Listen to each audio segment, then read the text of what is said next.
Chuva de pedidos de crítica desse filme, hein, gente? E como aqui quem mandam são vocês, aqui estou para fazer a crítica do novo filme de terror da Netflix, Eli. O filme conta a história do Eli, um garoto de 11 anos que tem uma doença autoimune e por causa dela ele não pode ter nenhum contato com o mundo. Ele vive então ou literalmente dentro de uma bolha, ou quando ele precisa sair de casa para ir a algum médico, fazer alguma coisa, ele usa uma roupa toda especial, parece um astronauta. Até que um dia os pais dele encontram uma médica que realmente pode curá-lo. Eles levam o Eli para fazer o tratamento dele com essa médica e lá ele precisa ficar internado durante todo o tratamento. Os pais dele também ficam lá, mas ficam em quartos diferentes. Quando o Eli começa o tratamento naquele lugar, ele começa a ser atormentado por espíritos que estão ali. O menino sofre com esses espíritos, então ele conta isso pros pais, conta isso pra médica, mas eles acham que aquilo é efeito colateral do tratamento, que ele tá alucinando. E aí?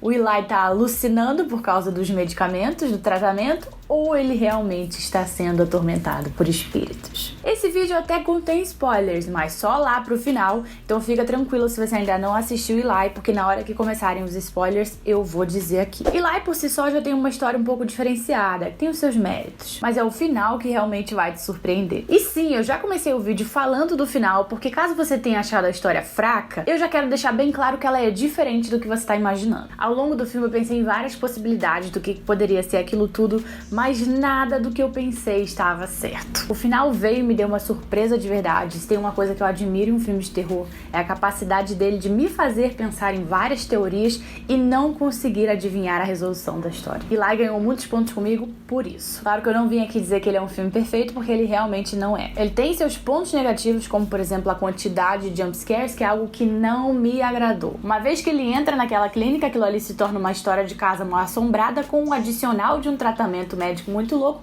que pode ou não estar piorando o garoto. Então, sinceramente, eu diria pra você assistir o filme deixando de lado a parte da casa mal assombrada e focando na história do tratamento. É óbvio que essas duas partes da história são ligadas entre si, mas a única parte que é de verdade interessante e realmente diferente é a parte do tratamento. O restante, que é a clínica assombrada, é só uma mistura de clichês e jumpscares. Com relação ao suspense, ele é muito bom, é bem desenvolvido, te prende bastante, mas no fim vem um jumpscare e dá uma estragadinha. Charlie Shotwell, o ator que interpretou Eli, ele tem 10 anos, ele fez o personagem dele maravilhosamente bem. Esse garoto claramente tem um futuro brilhante atuando, ele foi incrível mesmo. No geral, eu diria pra você assistir Eli sim, mas com essas ressalvas que eu falei ao longo do vídeo. E agora, vamos aos spoilers. Pra quem não entendeu muito bem a história, a mãe do Eli tentou engravidar e não conseguiu. Rezou muito, pediu a Deus e nada. Até que ela se cansou de pedir a Deus e foi pedir do outro lado. O lado ruim respondeu, dando a ela o filho que ela tanto queria e dizendo que ele não seria como ele, como o papai. Só tu pra acreditar no diabo, né, Rose? Quando o menino nasceu, foi crescendo, eles foram percebendo que o diabo tinha mentido pra eles e eles começaram a ir atrás de ajuda. Tanto que a própria doutora fala pro Eli, eu já tô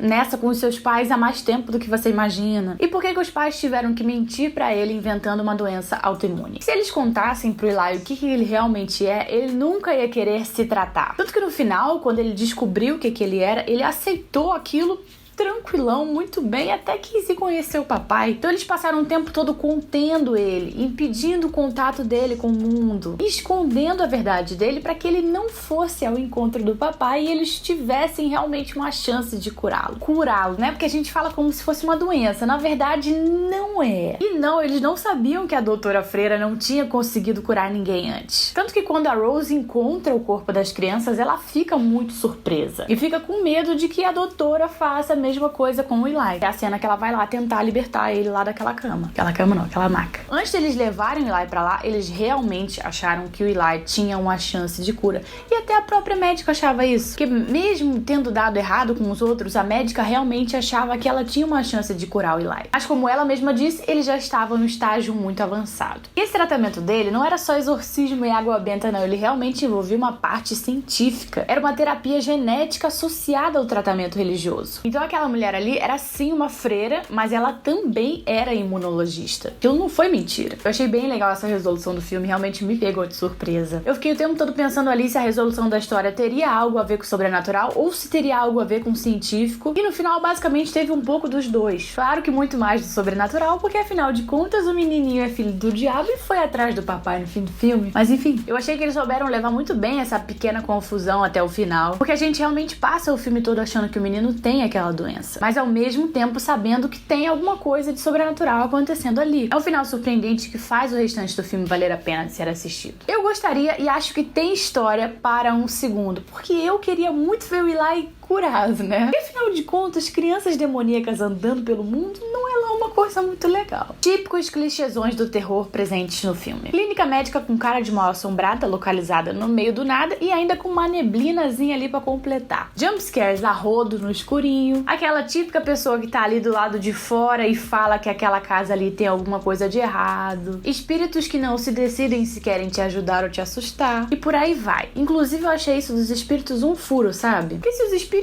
estavam ali pra ajudar o Eli, por que eles não fizeram isso de outra maneira que não assustando loucamente o menino? O outro quase quebrou o armário com o Eli dentro. A outra no corredor foi correndo pra ele com os braços pra frente, assim como se quisesse pegar. Os espíritos só se aproximavam dele de uma forma que parecia que eles queriam fazer mal. E a gente sabe que não era. Isso pra mim foi um furo. Eu acho que eles tinham que ter colocado a abordagem dos espíritos ao Eli de uma forma diferente. Inclusive, se fosse de uma forma diferente, poderia até ter dado uma amenizada aí nos jumpscares que ficaram excessivos. 2 detalhezinhos que eu notei no filme e eu quero saber se vocês notaram também. O primeiro é bem no início, quando eles estão saindo de carro lá daquele motel pra ir lá pra clínica. E aí, quando eles viram o carro assim pra rua, aparece um outdoor e nesse outdoor está o Provérbios 19:9. Provérbios 19:9 diz: a falsa testemunha não ficará impune e aquele que despeja mentira perecerá. Isso claramente se referindo às pessoas que mentiram pro Eli em relação à origem dele, em relação à doença dele, né? Tanto que no final ele acabou aplicando o castigo em todo mundo ali que tava mentindo pra ele. Com exceção da mãe, porque mesmo ele estando super puto com ela, foi ele que deu a vida pra ela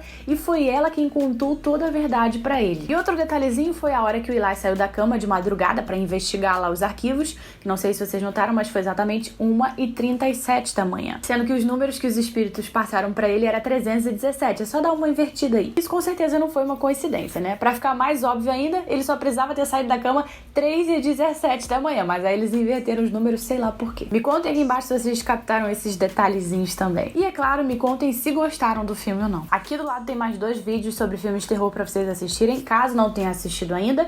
E se inscreve aqui no canal se você não for inscrito, porque filmes de terror é o que não falta por aqui, tá? Beijinhos e até a próxima.